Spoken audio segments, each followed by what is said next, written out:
திரு காந்தி, இன்று தாவேக அரசு கொடுத்திருக்கக்கூடிய இந்த வெள்ளை அறிக்கை மக்கள் மத்தியில் ஒரு விஷயத்தை கொண்டு போய் சேர்க்கணும் அப்படின்றதுக்கான வெள்ளை அறிக்கையா, இல்லை ஒரு அரசியல் ரீதியிலான நடவடிக்கை அறிக்கையா அப்படின்னு புரிஞ்சுக்கலாமா? இந்த துறையை சார்ந்து நீண்ட அனுபவம் இருக்கக்கூடிய நபர், உங்களுடைய பார்வையில் இந்த வெள்ளை அறிக்கையை எப்படி பார்க்குறீங்க? இது ஒரு வெள்ளை அறிக்கை என்று நான் ஏற்றுக்கொள்ள முடியாது. வெள்ளை அறிக்கை என்று சொன்னால் அந்த துறையில் இருக்கக்கூடிய அந்த இழப்பு காரணம், அது தொடர்ச்சியான வந்திருக்கக்கூடிய இழப்புகள் என்ன காரணம், அது எப்படி தீர்க்கப்பட போகிறது, அல்லது எந்தெந்த இடத்தில் அந்த இழப்புகள் ஏற்பட்டது, இதை சொல்ல வேண்டும். அரசு ஒரு வெள்ளை அறிக்கை கொடுத்தார். இன்றைக்கு இருக்கக்கூடிய அரசு ஒரு வெள்ளை அறிக்கை கொடுத்தார்கள். அதில் 2,47,000 கோடி ரூபாய் கடன் இருக்கிறது என்று சொன்னார்கள். அதிலேயே அவர்கள் சொல்லியிருக்கிறார்கள் 1,82,000 கோடி இழப்பு என்று சொல்லியிருக்கிறார்கள். அப்போ அதுவும் இதே அரசு கொடுத்த வெள்ளை அறிக்கை தான், அதுவும் வெள்ளை அறிக்கை தான். அப்போ 1,82,000 கோடி எப்படி கடன் வந்தது, கடன் கூட இல்லை, இழப்பு எப்படி வந்தது, இழப்பு எப்படி வந்ததுங்கிறத மையப்படுத்தி தான் இந்த வெள்ளை அறிக்கை இருந்திருக்கணும். அப்போ தான், ஏன்னா 1,82,000 கோடிங்கிறது மக்களுடைய பணம், அரசு அதுக்கு பொறுப்பேற்க வேண்டும், அதுக்கு இருக்கக்கூடிய துறை சார்ந்தவர்கள் சொல்லியிருக்க வேண்டும். அது சொல்லலை. அதுக்கான விளக்கத்தை கொடுத்துருக்காங்கல்ல, இது சில கசிவுகள் இருந்தது, அந்த கசிவுன்றது அவங்க எப்படி வேணாலும் சொல்லலாம், கசிவுகள் இருந்தது, முறைகேடு நடைபெற்றிருக்கிறது, கூடுதல் விலைக்கு வாங்கப்பட்டிருக்கிறது, இது எல்லாம் ஒரு வகையான காரணம் அப்படின்னு சொல்ல. தெருவில் போகிறவங்க கூட அந்த விலையை சொல்லிடலாம். எங்கே கசிவு வந்தது, எவ்வளவு கசிந்தது, எப்போ எந்த காலத்தில் கசிந்தது, அது எப்படி தவிர்த்திருக்க முடியும், அப்படி சொல்லணும். அது ஏன்னா எல்லா கணக்கும் உங்ககிட்ட இருக்கு.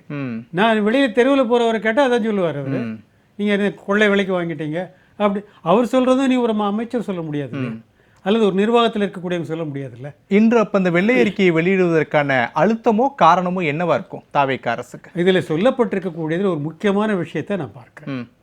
இதில் நிறைய பேருக்கு வேலை வாய்ப்பு கொடுக்க போகிறோம். ஏன்னா திரும்பவும் பணியாளர்கள் குறைவாக இருக்கிறார்கள். அதன் பணியாளர் குறைவுங்கிறத 2 காரணத்துக்கு வைக்கிறாங்க. இப்போ மின் தடை, மின் வெட்டு இல்லை, மின் தடைக்கு ஒரு காரணமாக வைக்கிறாங்க. அந்த தடையை நீக்குவதற்காக நாங்கள் நிறைய பேரை பணியமர்த்த போகிறோம் அப்படின்னு ஒன்று சொல்கிறாங்க. அப்போது வேலை வாய்ப்பு நிறைய கொடுக்க போகிறோம் அப்படிங்கிற ஒரு செய்தி. அது பணியாளர்கள் குறைவாக இருக்கிறாங்கங்கிறது மின்சார வாரியத்தில் எனக்கு தெரிஞ்சு 30 வருஷமாக இருக்குது. அதில் இருக்கக்கூடிய அளவு வேணால் கொஞ்சம் கூடலாமே தவிர பணியாளர் குறைவுங்கிறது நீண்ட காலமாகவே இருக்குது. அது ஒவ்வொரு முறையும் நிறைய பதவிகள் அப்படியே நீக்கியிருக்காங்க. அப்போ தொடர்ந்து அது நடந்துக்கிட்டே இருக்கிற விஷயந்தான். ஆக அந்த பணியாளர் குறைவு இருக்கிறதுனால மின்தடை ஏற்பட்டதுங்கிறதெல்லாம் பொருத்தமானதில்லை. அந்த மின்தடை ஏற்பட்ட இடத்தில் பணியாளர்கள் இல்லை, அந்த காலகட்டத்தில் பணியாளர்கள் இல்லை.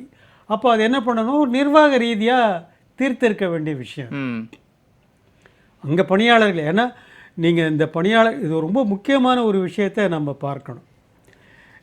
இவங்க அறிக்கையிலே சொல்லியிருக்காங்க 29/4/2026 21,000 மெகாவாட் தான் உச்சம். அதான் இந்த ஆண்டில் மட்டும் இல்லை, இது வரைக்கும் வந்ததுலேயே உச்சமாக யூசேஜ் அவ்வளோதான். ஆமாம், இந்த 21,000 மெகாவாட் உச்சம் இருக்கும்பொழுது சென்னையினுடைய மின் தேவை அப்படிங்கிறது 4,400 மெகாவாட் தான். ஆனால் நீங்கள் இந்த ஜூன் மாதத்தில் எடுத்தீங்கன்னா 17,000 மெகாவாட் தான் தமிழ்நாடு முழுக்க. ஆனால் சென்னைக்கு மட்டும் எவ்வளோ இருக்குன்னா 5,100 மெகாவாட். இது வரைக்கும் எட்டப்படாத உச்சம். சென்னையில் மட்டும் சென்னை இருக்க புறநகர் பகுதியில் இந்த வெப்பம் அதிகமாகுது. இது ஒரு அசாத்தியமான சூழல். இதில் மின் தடை ஏற்படுங்கிறது ரொம்ப இயற்கையான விஷயம். ஏன்னா எல்லாத்துக்கும் ஒரு இருக்கக்கூடிய ஸ்ட்ரக்சரில் இவ்வளவு தான் கரண்ட் போகலான்னு வச்சுருப்பாங்க. அதை விட அதிகமாக எல்லாரும் பயன்படுத்த ஆரம்பிக்கும். ஏன் அதிகமாக பயன்படுத்துகிறாங்க அப்படிங்கிற ஒரு கேள்வி வருது. இங்கே இருக்கக்கூடிய வெப்பத்தில் என்னென்னா, ஒரு 4 ஆண்டுகள் வெப்பத்தில் இந்த இடையில் ஒரு கோடை மழை வரும், ஒரு 2-3 கோடை மழை வரும், கொஞ்சம் வெப்பம் குறையும், அதுக்கப்புறம் வெப்பம் கூடும். இப்போது 4 மாதம் வெப்பத்திலே இருக்காங்களே தவிர மழைங்கிற விஷயமே இல்லை. அப்போ என்னென்னா வெப்பத்தினுடைய தாக்கம் ரொம்ப கடுமையாக இருக்குது.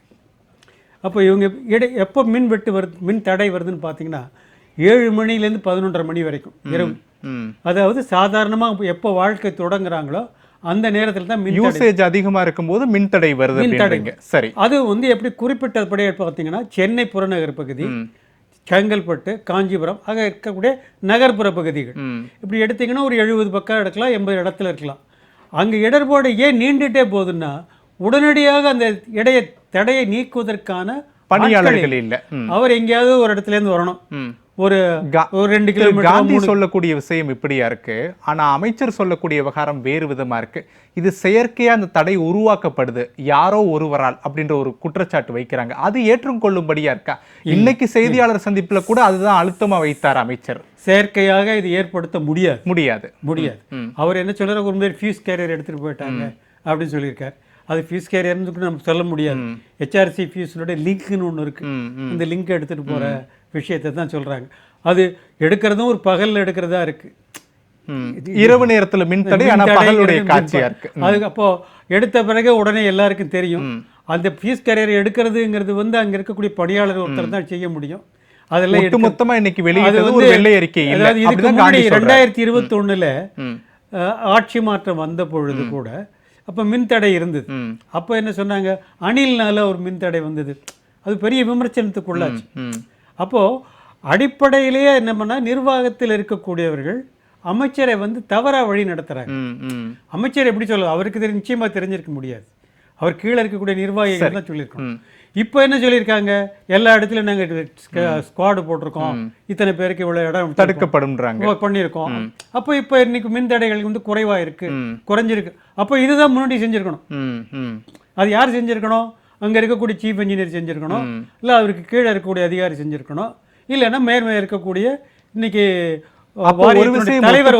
இப்போ ரோந்து அதிகரிச்சுட்டாங்க, மின்தடை கம்மியாயிருச்சு அப்படின்னா அமைச்சர் சொன்னதுதானே சரியா இருக்கு. செயற்கையா உருவாக்கப்பட்ட தடை ரோந்து போனதுக்கு அப்புறம் அது நிவர்த்தி செய்யப்பட்டது. அப்படி இயற்கையாக உருவாக்கப்பட்ட தடை, இயற்கையாக உருவான தடை, இயற்கையாக உருவான தடையை நிர்வாகம் சமாளித்திருக்கணும். சரி, நிர்வாகம் சமாளிக்கல, பேசலாம். இது ஒரு விஷயம். சரி, நான் இன்னொரு சொன்னதான் இந்த வெள்ளை அறிக்கை சொல்லுங்க சுருக்கமா. இந்த வெள்ளை அறிக்கையில வரவேற்கக்கூடிய விஷயங்கள்னு 1-2 விஷயங்கள் இருக்கு. என்னன்னா, அவங்க என்ன சொல்லியிருக்காங்க, பேட்டரி ஸ்டோரேஜுங்கிறத வந்து இனிமேல் நாங்கள் மின்சார வாரியமே போடும், தனியாருக்கு கொடுக்க மாட்டோம் சொல்லியிருக்காங்க. அதுக்கு அடுத்தப்ப நிறைய பேர் தொழிலாளர்களை நாங்கள் எடுக்க போகிறோம் அப்படின்னு சொல்லியிருக்காங்க. இதை 2 தவிர அதில் பெருசாக வரவேற்கக்கூடிய விஷயங்கள் எதுவும் இல்லை. எந்த புள்ளி விவரங்களும் நமக்கு என்ன காரணங்கிறத சொல்லலை. இந்த புள்ளி விவரம், இந்த வெள்ளை அறிக்கை 1,82,000 கோடி இழப்புக்கு என்ன காரணம் என்பதை மையப்படுத்தியிருக்கணும். அது இல்ல, அது ஒரு ஏமாற்றம். இன்னொரு புள்ளி விவரத்தை நம்ம சொல்லிடணும். 24-25க்கான கணக்கீட்டை மின்சார வாரியம் கொடுத்துருக்காங்க. அதில் சொல்லியிருக்கிறது என்னன்னா, அரசு கொடுத்த 17,000 கோடி மானியத்தையும் சேர்த்து மின்சார விற்று வரவுங்கிறது 77,000 கோடி.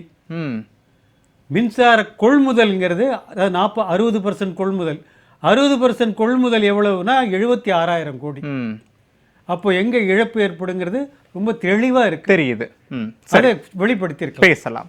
திரு காந்தி, ஊழலே இல்லாத மின்துறையை உருவாக்குவோம், கசிவே இல்லாத மின்துறையை உருவாக்குவோம், இதுதான் எங்களுடைய நோக்கம்னு அமைச்சர் இன்னைக்கும் அழுத்தமா சொல்லியிருக்காரு.